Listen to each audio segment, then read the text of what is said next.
السلام علیکم پیارے قارئین، آج ہم اپنی کتاب محمد بن قاسم کا 8واں باب بہن اور بھائی شروع کرنے والے ہیں۔ تو آئیے شروع کرتے ہیں۔ علی الصبا قلعے سے 4 کوس کے فاصلے پر دریا کے کنارے پٹاپ رائے کے سپاہی سفر کی تیاری کر رہے تھے۔ جے رام دریا میں نہا کر کپڑے بدل رہا تھا کہ پاس ہی ایک جھاڑی کے عقب سے ایک سنسناتا ہوا تیر آیا اور اس کے پاؤں کے نزدیک زمین میں پیوست ہو گیا۔ تیر کے ساتھ ایک سفید رومال بندھا ہوا تھا۔ جے رام نے ادھر ادھر دیکھنے کے بعد زمین سے تیر نکالا اور اس کے ساتھ بندھا ہوا رومال کھول کر دیکھنے لگا، جس پر کوئلے کے ساتھ یہ چند حروف لکھے ہوئے تھے: جے رام، میں تمہیں کس نام سے پکاروں؟ تم کو بھائی کہتے ہوئے مجھے شرم آتی ہے۔ اگر میری جان بچانا چاہتے ہو تو گنگو کے ساتھ چلے آؤ، ورنہ میری خیر نہیں۔ تمہاری بدنصیب بہن مایا۔ جے رام نے بھاگتے ہوئے جھاڑیوں کے قریب پہنچ کر آواز دی: گنگو، گنگو تم کہاں ہو؟ گنگو نے آہستہ سے جواب دیا: میں یہاں ہوں، اس طرف۔ جے رام جھاڑیوں میں سے گزر کر اس کے قریب پہنچا۔ گنگو گھوڑے پر سوار تھا۔ جے رام نے گھوڑے کی لگام پکڑ لی اور بے قرار سا ہو کر پوچھنے لگا: گنگو، مایا کہاں ہے؟ وہ کس حال میں ہے؟ وہ تمہارے پاس کیسے پہنچی؟ گنگو نے جواب دیا: مایا زندہ ہے اور میں تمہیں اس کے پاس لے جا سکتا ہوں۔ کہو تم میرے ساتھ چلنے کے لیے تیار ہو؟ میں مایا کے لیے 7 سمندر عبور کرنے کے لیے تیار ہوں۔ بھگوان کے لیے بتاؤ وہ کہاں ہے؟ وہ یہاں سے زیادہ دور نہیں، تم میرے پیچھے گھوڑے پر بیٹھ جاؤ۔ اگر زیادہ دور ہو تو میں اپنا گھوڑا لے آؤں؟ تم اپنا گھوڑا لا سکتے ہو، لیکن اگر تم نے پھر کوئی چالاکی کی تو یاد رکھو مایا کو کبھی نہیں دیکھ سکو گے۔ میں یہاں تمہارا انتظار کر رہا ہوں، میں ابھی آتا ہوں۔ جے رام یہ کہہ کر ٹیلے کی طرف بھاگا۔ گنگو احتیاط کے طور پر اس جگہ سے ہٹ کر گھنے درختوں کی آڑ میں کھڑا ہو گیا۔ تھوڑی دیر بعد جے رام نے جھاڑی کے قریب پہنچ کر گھوڑا روکا اور گنگو کو وہاں نہ پا کر آواز دی۔ گنگو نے مطمئن ہو کر اسے اپنے پاس بلا لیا۔ گنگو کے ساتھ چلنے سے پہلے جے رام نے اس سے کئی سوالات پوچھے، لیکن گنگو نے صرف یہ جواب دیا کہ مایا کے پاس پہنچ کر تمہیں سب حال معلوم ہو جائے گا۔ جنگل میں تھوڑی دیر چلنے کے بعد گنگو کے 10 اور مسلح ساتھی جھاڑیوں کی آڑ سے نکل کر ان کے ساتھ شامل ہو گئے۔ جے رام کو گنگو کی نیت پر شبہ ہوا۔ اس نے لگام کھینچ کر گھوڑے کو روکتے ہوئے پوچھا: گنگو یہ کیا؟ لیکن اس سے پہلے کہ گنگو کوئی جواب دیتا، اس کے ساتھیوں نے جے رام کو چاروں طرف سے گھیرا اور ایک نے بڑھ کر اس کے ہاتھ سے گھوڑے کی لگام چھین لی۔ گنگو کی توقع کے برعکس جے رام نے کوئی مدافعت نہ کی اور جب اس کے ساتھیوں نے اس کے ہتھیار چھیننے کی کوشش کی تو اس نے خود ہی اپنے تلوار، کمان اور ترکش اتار کر ان کے حوالے کر دیے۔ کمر کے پٹکے میں ایک چھوٹا سا خنجر لٹک رہا تھا۔ گنگو کے ایک ساتھی نے وہ بھی اتارنا چاہا، لیکن اس نے اشارے سے منع کر دیا۔ جے رام نے کہا: تمہیں معلوم ہے کہ میں مایا کا پیغام سننے کے بعد بھاگ نہیں سکتا۔ گنگو نے جواب دیا: تم بھاگنے کی کوشش بھی کرو تو کامیاب نہیں ہو سکتے۔ اس جنگل میں جگہ جگہ تیر انداز چھپے ہوئے ہیں۔ لیکن گنگو، میں تم سے کوئی وعدہ خلافی نہیں کر رہا۔ تم جہاں کہو میں چلنے کے لیے تیار ہوں۔ جو شخص زبیر جیسے محسن کے ساتھ دغا کر سکتا ہے، مجھے اس کی کسی بات پر اعتبار نہیں آ سکتا۔ تمہاری خیر اسی میں ہے کہ آنکھیں بند کر کے میرے ساتھ چلو۔ قلعہ 4 کوس سے زیادہ دور نہ تھا، لیکن گنگو نے مصلحتاً طویل اور دشوار گزار راستہ اختیار کیا۔ قلعے کے سامنے پہنچ کر سوار گھوڑوں سے اترے۔ جے رام کو خالد قلعے سے باہر آتا ہوا دکھائی دیا۔ وہ اس کی طرف ہاتھ پھیلا کر آگے بڑھا۔ خالد، تم بھی یہاں ہو؟ تم بھی یہاں ہو؟ تمہاری بہن کہاں ہے؟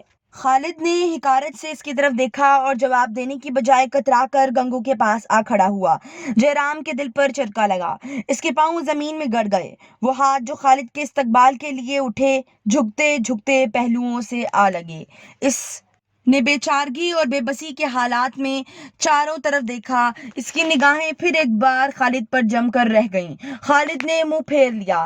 جے رام نے انتہائی کرب کی حالت میں کہا: مجھے معلوم نہیں خالد، میں تم سب کی نظروں میں اس قدر حقیر کیوں ہو گیا ہوں؟ میں بے قصور ہوں، میرے ساتھ اس طرح پیش نہ آؤ۔ مایا کہاں ہے؟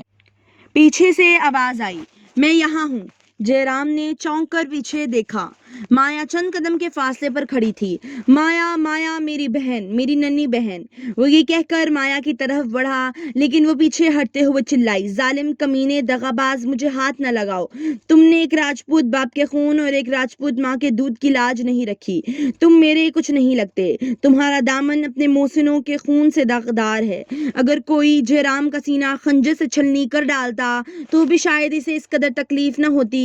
اس کے دل میں غصے کی آگ کے شعلے بھڑکے۔ کے اور غم کے آنسوؤں سے بجھ گئے۔ اس نے پھر ایک بار چاروں طرف دیکھا۔ گنگو کے چہرے پر ایک حقارت امیز تبسم دیکھ کر اس کا منجمد خون کھولنے لگا۔ وہ اپنے ہاتھوں کی مٹھیاں بھینچتا اور ہونٹ چباتا ہوا اس کی طرف بڑھا۔ ذلیل ڈاکو، ان سب باتوں کے ذمہ دار تم ہو۔ تم نے ان سب کو میرے خلاف کیا ہے۔ بیشتر اس کے کہ گنگو کے ہاتھ مدافعت کے لیے اٹھتے، جے رام نے اچانک 2 مکے اس کے منہ پر دے مارے۔ گنگو اپنا گال سہلاتا ہوا پیچھے ہٹا۔ خالد نے آگے بڑھتے ہوئے ایک مکہ جے رام کے منہ پر مارا۔ جے رام نے خالد کے ہاتھ کی ضرب منہ سے زیادہ دل پر محسوس کی اور بھرائی ہوئی آواز میں کہا، خالد، تم گنگو کے ساتھیوں کی تلواریں نیاموں سے باہر آ چکی تھیں، لیکن اس نے انہیں ہاتھ کے اشارے سے منع کیا اور جے رام کی طرف دیکھتے ہوئے کہا، اب بتاؤ، تم اپنی بہن کی جان بچانے کے لیے زبیر کے ساتھیوں کو قید سے چھڑانے کے لیے تیار ہو؟ جے رام نے زخم خوردہ سا ہو کر جواب دیا، تو کیا تم بھی زبیر کی طرح یہ سمجھتے ہو کہ میں پرتاپ رائے کی سازش میں شریک تھا؟ گنگو نے جواب دیا، نہیں، بلکہ یہ سمجھتے ہیں ہم کہ پرتاپ رائے تمہاری سازش میں شریک تھا۔ تم نے اسے سرندیپ کے ہاتھیوں اور جواہرات کا لالچ دے کر جہاز لوٹنے کے لیے آمادہ کیا۔ بھگوان جانتا ہے کہ میں بے قصور ہوں۔ گنگو نے جواب دیا، بھگوان اس سے زیادہ جانتا ہے۔ اس وقت ہمارا کام تمہاری بے گناہی پر بحث کرنا نہیں، ہم صرف یہ جاننا چاہتے ہیں کہ تم اپنی بہن کے لیے ان بے گناہ قیدیوں کو چھوڑنے کے لیے تیار ہو یا نہیں۔ جے رام نے جواب دیا، کاش انہیں چھوڑنا میرے بس میں ہوتا۔ وہ اس وقت 2 سپاہیوں کے پہرے میں برہمن آباد جا رہے ہیں اور میں اکیلا ان کے لیے کچھ نہیں کر سکتا۔ تو تم ہمیں یہ بتانا چاہتے ہو کہ تمہارے اپنے سپاہی تمہارا کہا نہیں مانتے۔ کاش وہ میرے سپاہی ہوتے۔ قیدیوں پر پرتاپ رائے کا اس قدر سنگین پہرا ہے کہ میں ان کے ساتھ بات چیت بھی نہیں کر سکتا۔ اسے یقین ہو چکا ہے کہ میں ان کا طرفدار ہوں۔ گنگو نے اب چہرے پر ایک طنز بھری مسکراہٹ لاتے ہوئے کہا، تمہاری طرفداری کا شکریہ۔ اب میرے سوال کا جواب دو، تم انہیں چھڑانے کے لیے تیار ہو یا نہیں؟ بھگوان کے لیے مجھ پر اعتبار کرو، جب تک ان کا معاملہ راجا کے سامنے پیش نہیں کیا جاتا میں بے بس ہوں۔ مجھے یقین ہے کہ راجا انہیں قید میں رکھ کر اربوں سے لڑائی مول لینے کی جرات نہیں کرے گا۔ گنگو نے کہا، پرتاپ رائے تمہارا دوست ہے، اگر اس کے پاس تمہارا خط پہنچ جائے کہ تم ہمارے قید میں ہو تو کیا پھر بھی وہ انہیں رہا نہیں کرے گا؟ تم یہ خط لکھ دو اور ہم اسے برہمن آباد پہنچنے سے پہلے تمہارا یہ خط پہنچا دیں گے۔ جے رام نے جواب دیا، وہ لومڑی سے زیادہ مکار اور بھیڑیے سے زیادہ ظالم ہے۔ مجھے اپنی سرگزشت بیان کرنے کا موقع دو، تمہیں معلوم ہو جائے گا وہ کس قسم کا آدمی ہے۔ بھگوان کے لیے میری بات مانو، پرتاپ رائے کو میری جان بچانے سے زیادہ خالد اور اگر ناہید بھی یہاں ہیں تو ان دونوں کی تلاش ہوگی۔ جس طرح مجھے اب تک یہ معلوم نہیں ہوا کہ تم یہاں کیسے پہنچے، اس طرح تم میں سے کسی کو معلوم نہیں کہ دیبل کا واقعہ کس طرح پیش آیا۔ گنگو اور اس کے ساتھیوں کو متوجہ دیکھ کر جے رام نے بندرگاہ سے رخصت ہونے سے لے کر قید خانے میں زبیر سے ملاقات تک کے تمام واقعات بیان کیے اور اختتام پر گنگو اور خالد کی طرف ملتجی نگاہوں سے دیکھتے ہوئے کہا، اب بھی تمہیں مجھ پر اعتبار نہیں آتا تو میں ہر سزا خوشی سے برداشت کرنے کے لیے تیار ہوں۔ گنگو بولا، تو اب تم راجا کے پاس قیدیوں کی سفارش کے لیے جا رہے ہو؟ آپ کو اب بھی یقین نہیں آیا؟ اپنی بہن سے پوچھ لو، اگر اسے تمہاری باتوں پر اعتبار آ گیا ہو تو ہم بھی تم پر اعتبار کرنے کے لیے تیار ہیں۔ یہ کہہ کر گنگو مایا سے مخاطب ہوا، ہم تمہاری بہن کا فیصلہ تم پر چھوڑتے ہیں۔ جے رام مایا کی طرف متوجہ ہوا۔ مایا کے لیے گھڑی صبر آزما تھی۔ بھائی کی سرگزشت سننے کے بعد اس کے دل میں ایک رد عمل شروع ہو چکا تھا، تاہم وہ اس کے متعلق اپنے خیالات فوراً بدلنے کے لیے تیار نہ تھی۔ ضمیر کی آواز اگر یہ کہہ رہی تھی کہ مایا تجھے اپنے بھائی پر اعتبار کرنا چاہیے، تو دوسری آواز یہ کہہ رہی تھی کہ نہیں، وہ صرف تمہیں ساتھ لے جانے کے لیے بہانے بنا رہا ہے۔ اس ذہنی کشمکش کے دوران میں اسے گنگو کے یہ الفاظ یاد آئے، اس کی صورت دیکھ کر تمہارا دل تو پسلیج نہیں ہو جائے گا؟ ممکن ہے میں تمہارے ہاتھ میں انصاف کی تلوار دے دوں۔ مایا نے گنگو کی طرف دیکھا، اس کی نگاہیں کہہ رہی تھیں، میں انصاف کی تلوار تمہارے ہاتھ میں دے چکا ہوں، اب تم اپنا وعدہ یاد کرو۔ جے رام نے مایا کے تذبذب سے پریشان ہو کر کہا، مایا تمہیں بھی اب مجھ پر اعتبار نہیں آتا؟ اس نے جواب دیا، اس بات کا کیا ثبوت ہے کہ تم ان لوگوں کے انتقام سے خوف سے یہ قصہ نہیں سنایا؟